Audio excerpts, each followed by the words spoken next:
जय मसीह सभी को।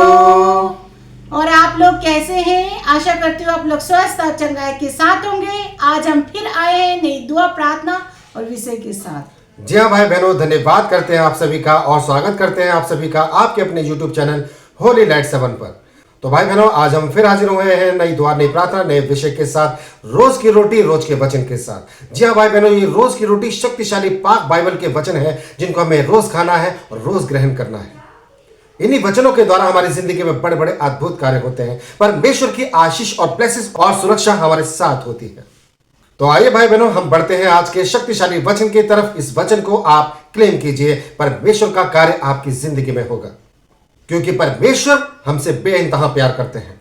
जब हम दुआ करते हैं, प्रार्थना करते हैं, घुटनों पर आकर और अपनी मन्नत मांगते हैं, प्रभु यीशु मसीह के सम्मुख होते हैं, उनके चरणों में बैठकर जब हम अपनी मन्नत, अपनी दुआ मांगते हैं, तो परमेश्वर हमारे लिए काम करता है, क्योंकि प्रभु हमसे बहुत प्यार करता है। पिता अपने बच्चों से बेइंतहा प्यार करता है। इसलिए भाई बहनों, आप परमेश्वर पिता को ना भूलिए। दुनियावी सांसारिक काम करते रहिए, लेकिन पिता को ना भूलिए। इसलिए दुआ के लिए, प्रार्थना के लिए एक सही समय को मुकर्रर कीजिए अपनी जिंदगी में। जिस तरह से आप खाना पीना खाते हैं, जिस तरह से आप अन्य काम करते हैं, उसी तरह से दुआ का भी एक समय सुनिश्चित कीजिए अपनी जिंदगी में, ताकि परमेश्वर आपकी जिंदगी में कार्य करे और उसकी आशीष आपके परिवार पर, आपके ऊपर निरंतर बनी रहे। तो आइए भाई बहनों, बढ़ते हैं आज के शक्तिशाली वचन की तरफ।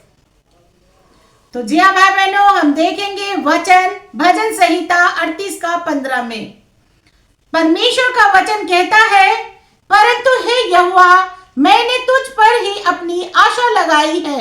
हे प्रभु मेरे परमेश्वर, तू ही उत्तर देगा। आमीन। तो जी हाँ भाई बहनों, ये वो शक्तिशाली वचन है। इस वचन को आपने प्रार्थना में क्लेम करना है। ये प्रार्थना है, ये दुआ है। जब आप दुआ में, प्रार्थना में जाते हैं, खुदावन के नजदीक होते हैं और दुआ करते हैं, प्रार्थना करते हैं, तो इस वचन के साथ आप अपनी दुआ को रखिए। प्रभु यीशु मसीह के सम्मुख जाकर इस वचन को अपनी दुआ में रखिए। सबसे पहले धन्यवाद कीजिए और फिर उसके बाद इस वचन को बोलिए कि हे मेरे परमेश्वर, मैंने तुझी पर अपनी आशा लगाई है। इस वचन को क्लेम कीजिए और अपनी आशा, अपनी हर एक आस सिर्फ प्रभु यीशु मसीह पर लगाइए, क्योंकि वचन हमें प्रार्थना करना सिखाता है।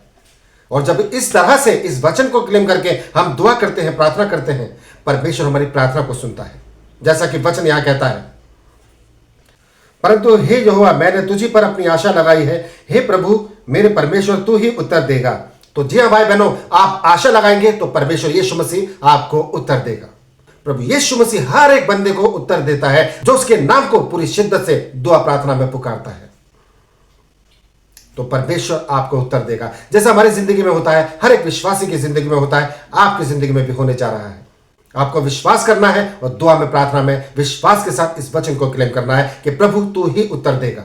देखिएगा आपकी जिंदगी में प्रभु यीशु मसीह का कार्य होगा। आइए भाई बहनों, बढ़ते हैं दूसरे शक्तिशाली वचन की ओर। तो जी हाँ भाई बहनों, हम देखेंगे दूसरा शक्तिशाली वचन। हम देखेंगे यिर्मयाह 32 का 27 में। परमेश्वर का वचन कहता है, मैं तो सब प्राणियों का परमेश्वर यहोवा हूं, क्या मेरे लिए कोई भी काम कठिन है? आमीन। तो जी हाँ भाई बहनों, परमेश्वर कहता है, मैं तो सभी का परमेश्वर हूं, क्योंकि सब कुछ बनाने वाला सिर्फ और सिर्फ परमेश्वर है। इसीलिए वो सभी जन का परमेश्वर है। चाहे वो अन्य जाति हो, चाहे कोई भी हो, वो सभी का परमेश्वर है, क्योंकि सारी सृष्टि, सारे कायनात को परमेश्वर ने बनाया है। इसीलिए वो सभी का परमेश्वर है, वो सभी का पिता है। इसीलिए जब हम प्रार्थना करते हैं, दुआ करते हैं, तो अपने पिता को, अपने बाप को हाथों को उठाकर पुकारते हैं कि प्रभु तेरे लिए कोई भी काम कठिन नहीं है, क्योंकि तूने ही अपने हाथों से हमें बनाया है। जब अपने माता पिता जब हमें पैदा करते हैं, तो हमारे लिए हर एक कार्य को करके देते हैं, हमारे हर एक जरूरतों की चीजों को पूरा करके देते हैं। तो उसी तरह से हमारा पिता खुद कहता है कि क्या मेरे लिए कोई भी काम कठिन है? क्योंकि प्रभु तो सभी को खाने पीने के लिए देता है, चाहे वो पशु हो, पक्षी हो, कोई भी हो, वो हर एक जीव जंतु को भी देता है। तो हम तो उनके प्यारे बेटा बेटी है। हम तो इंसान है जिनको उन्होंने अपने हाथों से रचा है।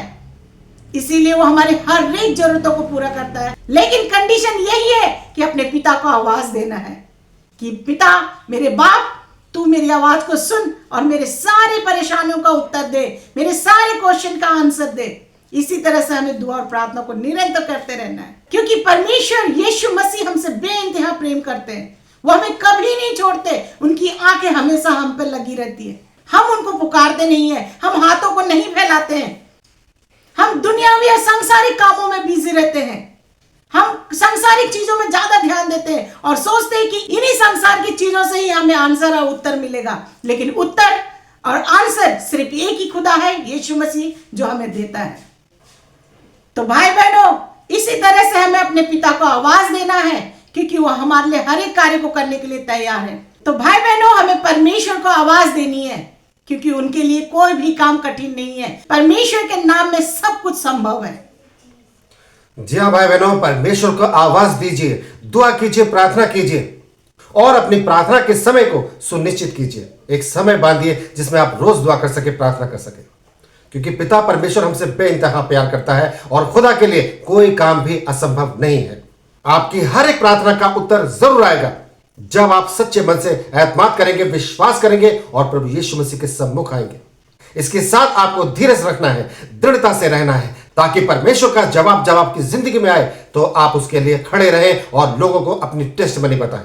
इसलिए भाई बहनों, धीरज धरना है, संयम से रहना है, दुआ प्रार्थना को करते रहना है।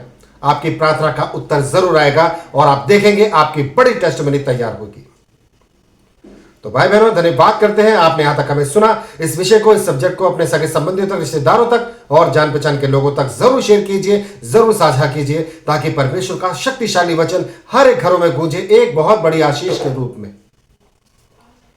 तो भाई बहनों, धन्यवाद करते हैं। आज के विषय में बस इतना ही। कल फिर हाजिर होंगे नई दुआ, नई प्रार्थना, नए विषय के साथ। तब तक के लिए आप सभी भाई बहनों को हमारा जय मसीह।